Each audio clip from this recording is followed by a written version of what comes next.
Yara Zaya did not discover divorce papers sitting on the kitchen table. She did not find proof that Jovi Dufren had already hired an attorney or officially ended their marriage. What she learned was quieter than that, but possibly even more damaging. In front of the entire Tell-All cast, Andrei claimed that Jovi had called him while drinking and talked about divorcing Yara if she refused to move closer to Louisiana. And the part that should make every viewer stop was not Andrei exposing the conversation. It was Jovi admitting that the conversation had happened. He did not completely deny it.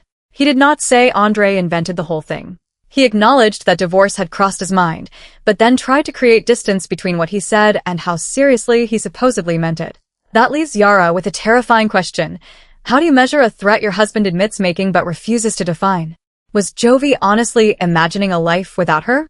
Was he using divorce as pressure to control where the family lives? Or was he venting to a friend while drunk, never expecting those words to reach his wife? And then comes the contradiction Jovi cannot easily explain. This is the same man who has spent years talking about another child. He wants Yara to make an even deeper commitment to their family while privately questioning whether the marriage itself can survive. You cannot ask your wife to risk another pregnancy, carry more responsibility, and trust you with her future while also telling someone else that divorce may be on the table. That is why this is not just tell-all gossip. It exposes a pattern that may be pushing their marriage toward a genuine breaking point. Jovi becomes frustrated, says something deeply damaging, blames alcohol or anger, and then seems surprised that Yara cannot simply forget it. When Andrei revealed the private conversation, Jovi had multiple ways to respond. He could have said it never happened. He could have explained that Andrei misunderstood him. He could have admitted that he had one terrible night, said something reckless, and regretted it the next morning. Instead, Jovi gave an answer that created more uncertainty. He admitted that he had considered divorce, but he would not say that he had been completely serious. That kind of partial admission can be more disturbing than a clear confession. A confession gives the other person something painful but definite. A denial gives them something they can challenge. But I said it, although I may not have meant it, leaves Yara trying to calculate an emotion that Jovi himself refuses to explain. Was he 10% serious? Was he almost ready to leave? Did he only mention divorce once? Or had it become something he talked about whenever he drank and felt angry? Jovi may believe that because he did not immediately file legal paperwork, Yara should not treat the conversation as a real threat. But a marriage is not damaged only by completed actions. It is also damaged by the emotional environment one partner creates. If divorce becomes something Jovi mentions whenever he feels ignored or frustrated, Yara will never know whether the next disagreement is simply another argument or the beginning of the end. And alcohol does not solve that problem. Alcohol may lower judgment. It may make someone more emotional, impulsive, or dramatic. It can explain why a person said something in the worst possible way. But it does not erase what was said, and it does not remove the responsibility to deal with the consequences afterward. At some point, I was drinking stopped sounding like an explanation and start sounding like a warning that the behavior may happen again. The deepest betrayal for Yara may not even be the word divorce. It may be the fact that Andrei apparently had access to one of the most serious questions in her marriage before she did. There is nothing automatically wrong with seeking advice from a friend. People need support outside their relationships. Sometimes talking to someone privately helps a person calm down before having a difficult conversation with their spouse. But there is a huge difference between saying, "My marriage is struggling and I do not know what to do," and saying, "I may divorce my wife if she refuses to move where I want." One is asking for perspective. The other sounds like an ultimatum. And that Louisiana issue is much bigger than a location on a map. For Jovi, Louisiana represents family, familiarity, and the life he understood before Yara moved to the United States. His mother, Gwen, has been an important source of support. Wanting his daughter closer to relatives is not unreasonable. Wanting family help does not automatically make him controlling. Jovi may honestly believe that moving closer to Louisiana would strengthen the family. He may imagine more support for their daughter, more time with his mother, and a lifestyle that feels less disconnected from his roots. But Miami may represent something completely different for Yara. Miami appears to give her more independence. It may offer more social opportunities, more business connections, and a life that is not entirely built around waiting for Jovi to return from work. Yara already left her own country and original support system for this marriage. From her perspective, being asked to keep reorganizing her life around Jovi's career, family, and preferred location may feel deeply unfair. That is why a statement like, "Move closer to Louisiana or I may divorce you," can become a loyalty test. Jovi may think he is asking for compromise. Yara may hear that her comfort matters only when it does not interfere with the life he wants. And this is where the power struggle becomes clear. They are not simply debating where to live. They are fighting over who gets to define what stability means. Jovi may define stability as being close to family, maintaining his career, and having a familiar support network. Yara may define stability as financial independence, emotional safety, and having a life she can continue even when Jovi is away. Neither definition is ridiculous. The problem is that instead of openly negotiating those needs, they often communicate through pressure, secrecy, or public confrontation. Jovi tells Andrei how unhappy he is. Andrei reveals it at the tell-all. Yara reacts in front of the cast. Jovi feels exposed and becomes defensive. Then the conversation shifts toward whether Andrei betrayed Jovi instead of staying focused on why Jovi was discussing divorce in the first place. That shift happens constantly in unhealthy arguments. The original behavior gets buried beneath an argument about how it was discovered. Was Andrei wrong to reveal a private conversation? Some fans believe he absolutely was. A section of the audience thinks Andrei used Jovi's confession as a weapon because he wanted to redirect attention away from himself. They argue that friends should be able to vent without fearing their words will later be exposed on television. That criticism is fair. But Andrei's motivation does not erase Jovi's admission. Even if Andrei revealed the information for selfish reasons, Jovi still had to explain why divorce had become part of those private conversations. The messenger may have been messy, but the message was still there. Many viewers immediately connected the divorce revelation to another major contradiction, Jovi's continued pressure for another child. Jovi has often presented another baby as the next natural step in their marriage. To him, expanding the family may represent love, commitment, and proof that they are moving forward. But Yara does not experience that decision as a romantic symbol. She sees the physical and practical reality. She sees pregnancy. She sees recovery. She sees sleepless nights, appointments, daily childcare, and long periods of raising 2 children while Jovi is away for work. For Yara, another baby is not an idea. It is a full-time responsibility that would change her body, her routine, her freedom, and her dependence on the marriage. That is why her secret use of birth control became such a major conflict. Jovi felt deceived because Yara made an important decision without telling him. And he had a legitimate reason to feel that their communication had broken down. A marriage cannot function well when one partner believes they are planning a shared future while the other has privately made a different choice. But Yara still has final authority over whether she becomes pregnant. Jovi is allowed to want another child. He is allowed to feel disappointed. He is allowed to decide that having more children is important enough to affect how he sees the relationship. What he cannot do is turn pregnancy into a test of loyalty or keep applying pressure until Yara feels that her only safe option is secrecy. The real question is why Yara believed hiding birth control would be easier than trusting a direct conversation. If she repeatedly told Jovi that she was not ready and he continued trying to change her mind, then her secrecy may not have been about wanting to trick him. It may have been a defensive response to feeling that her answer was not being respected. That does not make secrecy healthy, but it helps explain why it happened. Then Jovi's own hidden decision came into the open. He had reportedly been offered a position that could have allowed him to spend more time at home, but he declined it without discussing the opportunity with Yara.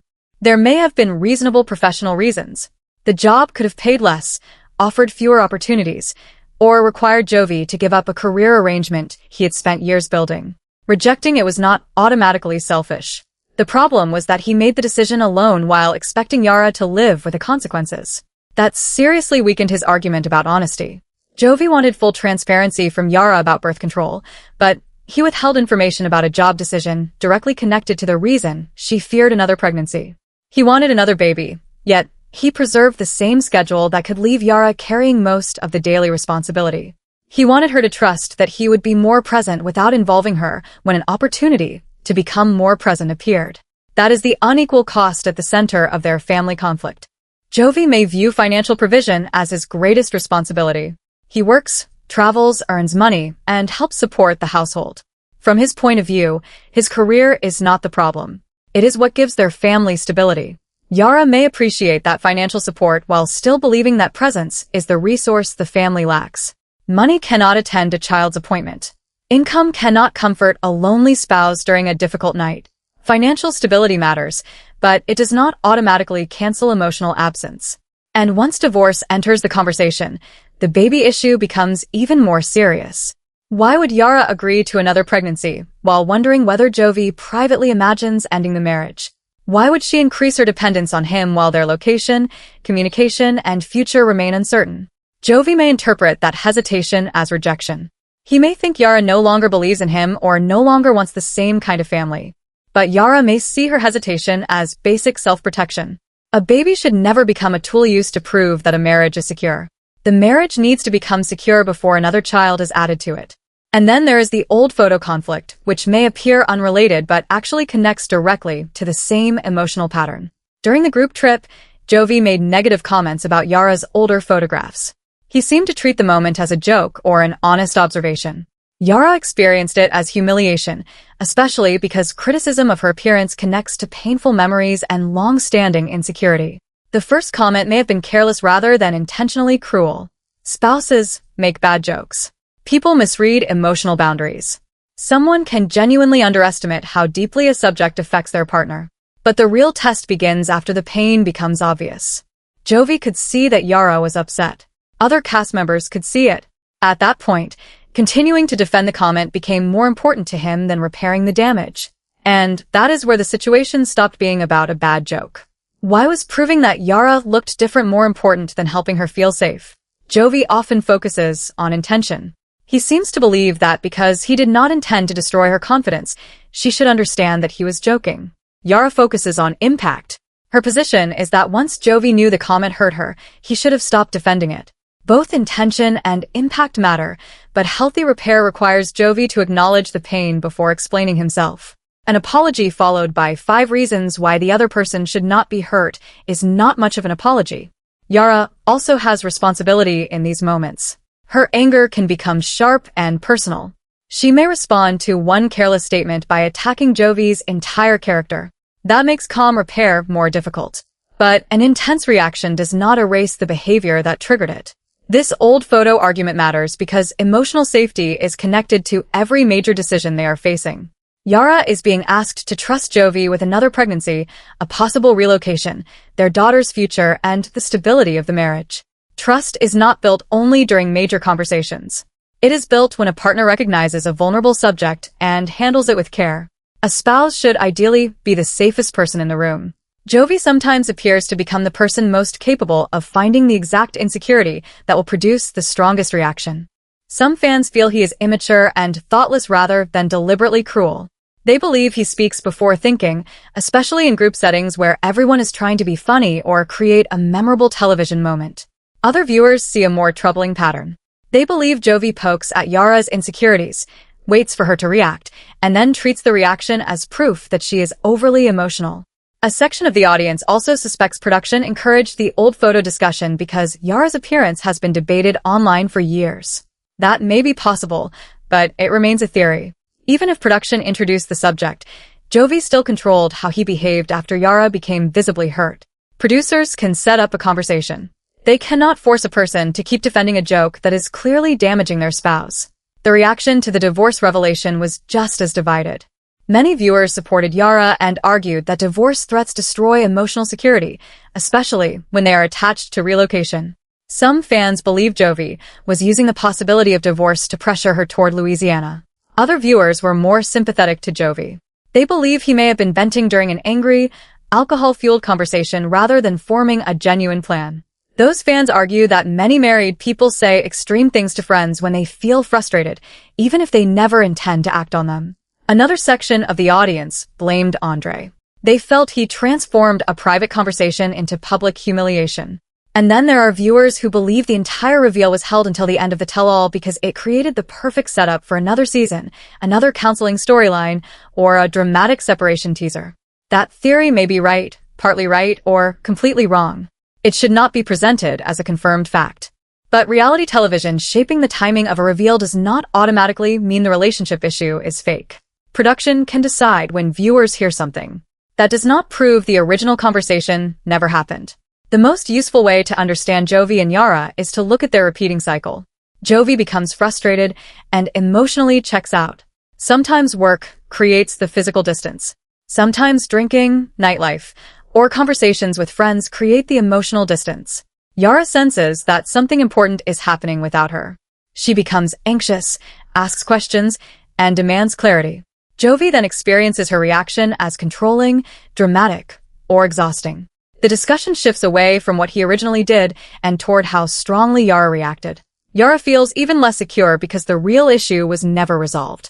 Then the cycle begins again. This does not mean Yara is blameless. She sometimes protects herself through secrecy instead of honest communication. She may make decisions independently because she already assumes Jovi will dismiss her needs. But every time she chooses secrecy, she gives Jovi another reason to believe she does not trust him. Jovi may genuinely feel that there is no version of himself Yara completely accepts. His job is criticized because it takes him away. His connection to Louisiana is framed as control. His desire for another child is described as pressure. His drinking and social life are treated as evidence that he has not matured. He may wonder whether Yara wants him or simply wants a completely redesigned version of him. That feeling deserves to be taken seriously. But Jovi also appears to want several things that may not realistically coexist without major compromise. He wants another child. He wants to keep his preferred career arrangement. He wants freedom to drink and socialize. He wants the family closer to Louisiana. And he wants Yara to feel confident that he will be emotionally and physically present. The important question is whether Yara is expected to absorb the cost of all five. She would carry the pregnancy. She would likely handle more childcare during his absences. She would relocate again. She would live closer to his family while remaining far from her original support system. And she would be expected to trust that divorce conversations made during drinking do not reflect a real danger. That is an enormous amount of faith to demand without offering a clear structural change. Yara's growing financial independence may also be changing the balance of the relationship. Her business activity, sponsorships, and ability to earn her own income do not prove she plans to leave Jovi.